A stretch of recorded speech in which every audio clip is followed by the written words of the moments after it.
तो नमस्कार दोस्तों, मेरा नाम रोहित शॉय। करंटली मैं आईटी दिल्ली के मैथमेटिक्स एंड कंप्यूटिंग ब्रांच का स्टूडेंट हूँ और ये वीडियो बहुत ज़्यादा इंपॉर्टेंट रहने वाला है क्योंकि यार इस वीडियो में मैं आपको मंथ वाइज प्लानर दूंगा कि किस मंथ में आपका क्या टारगेट रहना चाहिए और आपका टारगेट क्या मीट होना चाहिए ताकि आपकी इफेक्टिव जेई प्रिपरेशन हो पाए और आपका सिलेबस भी टाइम से कंप्लीशन हो पाए। तो वीडियो को एंड तक देखना। मैंने बहुत सारे मटेरियल्स भी आपको दिए हैं इस वीडियो में और ये वीडियो सभी एस्पिरेंट के लिए जो भी 2026 के लिए प्रिपेयर कर रहे हैं। तो सबसे पहले चीज़ आ जाता है हम चैलेंजेस में जो आपको फेस हो रही है, जो मैंने कमेंट से रीड करे है ना, और उसका सॉल्यूशन भी मैं इस वीडियो में देने वाला हूँ। लास्ट में जैसे कि मैंने वीडियो के स्टार्ट में बोला था, मंथ वाइज प्लानर और मंथ वाइज टारगेट आपको देने वाला हूँ जो आपको बहुत ज़्यादा बेनिफिशियल होगा। जो सबसे बड़ी चैलेंज हो रही है ना क्लास 12 के बच्चों के लिए, तो उनके लिए ये है कि यार जेई और स्कूल को कैसे मैनेज करके चले। जेई का टाइम भी जा रहा है, स्कूल का टाइम भी जा रहा है। दूसरी जो सबसे बड़ी दिक्कत उनको फेस हो रही है कि बोर्ड्स का प्रेशर भी, बोर्ड्स का टेंशन भी उनके लिए बढ़ता जा रहा है। प्रैक्टिकल्स बहुत पास आ रहे हैं। तीसरा ये है कि क्लास 11 के टॉपिक्स उनको ज़्यादा याद नहीं रह रहे हैं, ज़्यादा रिटेन नहीं कर पा रहे हैं,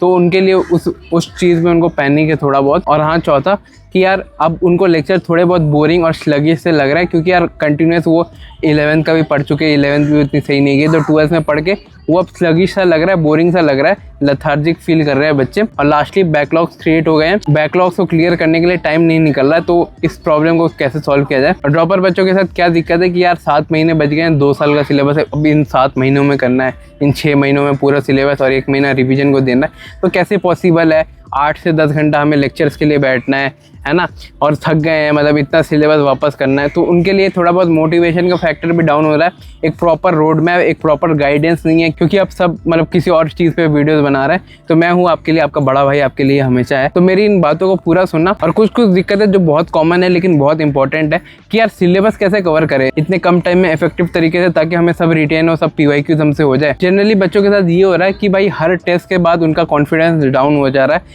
या बहुत बच्चों के साथ ये हो रहा है कि टेस्ट देने का उनके पास टाइम ही नहीं है, तो एक बार वो इवैल्यूएट नहीं कर पा रहे, अपने आप को एनालाइज करना उनके लिए टफ होता जा रहा है day by day, due to time factor, due to ये वो रीज़न। मैं इस वीडियो में डिस्कस करूंगा। तो अब करना क्या है भैया? तो देखो, सबसे पहले जिनको बोर्ड्स के साथ इश्यू है, स्कूल के साथ इश्यू है, जिनका दिन में बहुत ज़्यादा टाइम लेक्चर्स लेने में ही जा रहा है, तो एक प्रॉपर टाइम शेड्यूल बनाओ अपने लिए, एक प्रॉपर टाइम मैनेजमेंट का बनाओ।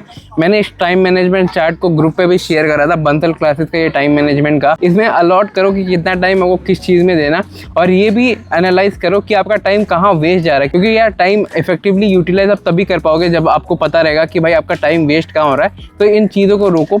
और सेकेंडली मैं आपको सबको रिकमेंड करूंगा कि आप कोई library, near by library join करो जहाँ पे स्टडी एनवायरनमेंट प्रॉपर है और आप वहाँ 8 से 10 घंटे की सीटिंग लगा के हो। अगर आप स्कूल जाते हो तो आप स्कूल के लाइब्रेरी में चले जाओ, या कोई फ्री पीरियड है तो उसको बंक कर सकते हो, कोई इश्यू नहीं होता है ना। मैं खुद भी रेगुलर स्कूल का स्टूडेंट था।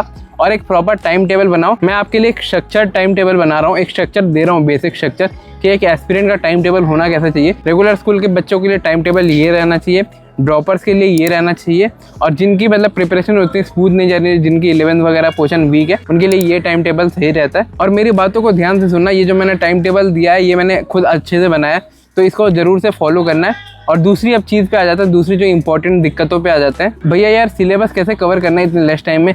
लेक्चर्स के बहुत बैकलॉग हो चुके हैं, अब यार चैप्टर करना उतना पॉसिबल नहीं है। स्कूल भी आ रहा है, मैं ड्रॉपर हूँ, मेरे को 2 साल का सिलेबस 1 साल में करना है, साथ ही साथ एडवांस लेवल भी रीच करना है। तो सिलेबस कैसे करना है? तो सिलेबस को आप 2 चंक में डिवाइड करो। एक है वो वाला सिलेबस जिससे ऑफन क्वेश्चन बहुत ज़्यादा रिपीटेड होते हैं, बहुत ज़्यादा क्वेश्चन उससे आता है, फ्रीक्वेंसी बहुत ज़्यादा होती है क्वेश्चन की। और दूसरा पार्ट उस पर डिवाइड करो कि जिससे क्वेश्चन की फ्रीक्वेंसी कम होती है लेकिन वो चैप्टर ईजी होते हैं, ईजी टू स्कोर होते हैं। तो इन 2 पोर्शन में अपना सिलेबस डिवाइड करो। और अगर आपसे नहीं हो रहा तो मैं आपका बड़ा भाई रोहित शॉ आपके लिए ये लेके आया। मैं ये बोलूँगा कि स्क्रीनशॉट मत लेना, एक कॉपी लो, एक नोटबुक लो, पेन कॉपी में बीच में कॉलम डिवाइड करके इसको डिवाइड करो ताकि आपको ब्रेन में, आपके सबकॉन्शियस में रहे कि भाई ये चैप्टर ऐसा है। इसके बाद क्या करना है? इसके बाद क्या करना है भैया? तो आपको जो भी हाई वेटेज टॉपिक है, आपके बैकलॉग्स हो ना हो या कैसे भी गए हो, अगर आपका बहुत ज़्यादा पीछे छूट चुका है तो मैं आपको ये बोलूँगा ये सारे जो कॉलम 1 में जो चैप्टर्स थे उसको आपको बेस्ट से ही प्रेफर करना है। जो कॉलम 2 के वो आप बाद में भी छोड़ सकते हो, फॉर वन शॉट्स या मंजिल वगैरह से आप कवर कर सकते हो। लेकिन जो कॉलम 1 है उन चैप्टर्स को आपको बिल्कुल भी नहीं छोड़ना, क्योंकि यार उनसे जेईई मेंस में इन डेप्थ क्वेश्चन आते हैं। एग्जाम्पल के लिए मैं करंट इलेक्ट्रिसिटी वगैरह लेता हूँ, जिससे यार इन डेप्थ क्वेश्चन पूछे जाता है। अगर आप सरफेस लेवल में वन शॉट से करके जाते हो तो आपका कभी भी नहीं होगा।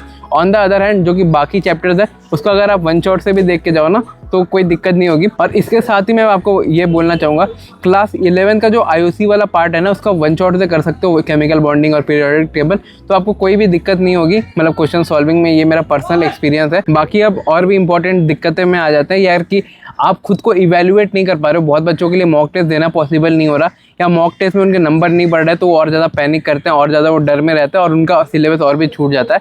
तो यार कोई भी मॉक टेस्ट दो, मैं तो सब बच्चों को रिकमेंड करता हूँ। 15 मिनट के, 30 मिनट के, 45 मिनट के भी चैप्टर वाइज टेस्ट होते हैं, टॉपिक वाइज टेस्ट होते हैं। तो अगर आपसे मॉक टेस्ट पॉसिबल नहीं है 3 घंटे का, तो आप ये 15 मिनट की टेस्ट या 30 मिनट की टेस्ट दे सकते हो। और ये आपको कहाँ से देना, आप मार्क्स ऐप से दे सकते हो या एग्जाम साइट नाम का एक वेबसाइट है वहाँ से आप दे सकते हो। ये दोनों जो वेबसाइट है, ये दोनों वेबसाइट फ्री है। जो भी बच्चे का टाइम को लेके इशू है ना, तो 30 मिनट तो आप निकाल ही सकते हो एग्जाम के लिए। और किसी भी एग्जाम देने के बाद एक रफ नोटबुक आपको प्रॉपरली बनाना है और उसमें आपको 3 कॉलम डिवाइड करना है। सबसे पहला कि क्या टॉपिक्स आपके वीक रह गए, चैप्टर नहीं क्या टॉपिक्स आपके वीक रह गए, ताकि आपको पता चले कि चैप्टर के अंदर भी कौन सा पोर्शन आपका वीक है।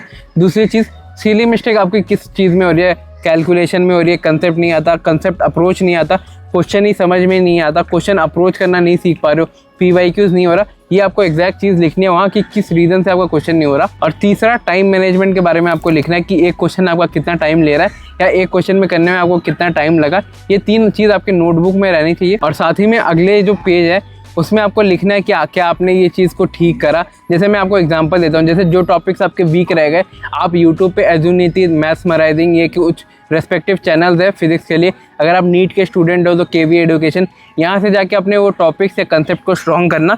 स्ट्रॉन्ग करने के बाद उसके प्रैक्टिस शीट लगाना, आपका वो डेफिनेटली स्ट्रॉन्ग होगा। और दूसरी जो प्रॉब्लम जो आपके सिली मिस्टेक हो रहा है, और जितने भी सारे आपके सिली मिस्टेक आपने नोट डाउन किए ना, उसमें से पहले सर्कल करके देखो कि कौन सा मेजॉरिटी में आ रहा है, उसको आप अलग से लिखो और उसमें आप वर्क करो। आपको एक दिन या वीकेंड्स में आपको टाइम लग सकता है, लेकिन उस पर काम ज़रूर से करना है। और लास्टली, टाइम मैनेजमेंट और एक्यूरेसी और स्पीड को बढ़ाओ क्वेश्चन सॉल्विंग के लिए, क्योंकि यार JEE मेंस में आपके लिए बस 60 सेकंड या 45 सेकंड आपको मिलेगा क्वेश्चन सॉल्व करने के लिए।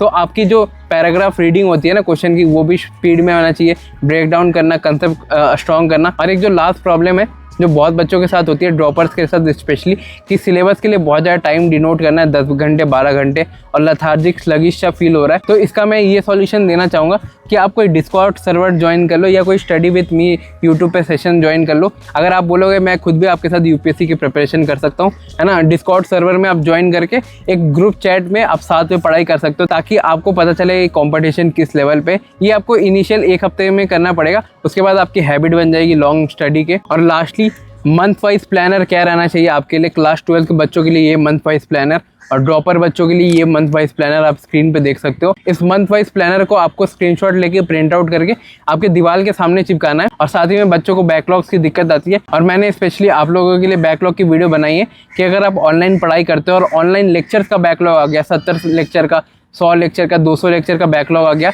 तो उससे कैसे डील करना है वो आप वीडियो देख सकते हो। ये स्क्रीन पे उसका थंबनेल रहेगा, मैं उसका लिंक इस वीडियो के पिन कमेंट में दे दूंगा, तो बैकलॉग्स के लिए आप वो रेफर कर सकते हो। मिलता हूँ किसी और वीडियो में। Signing off, bye.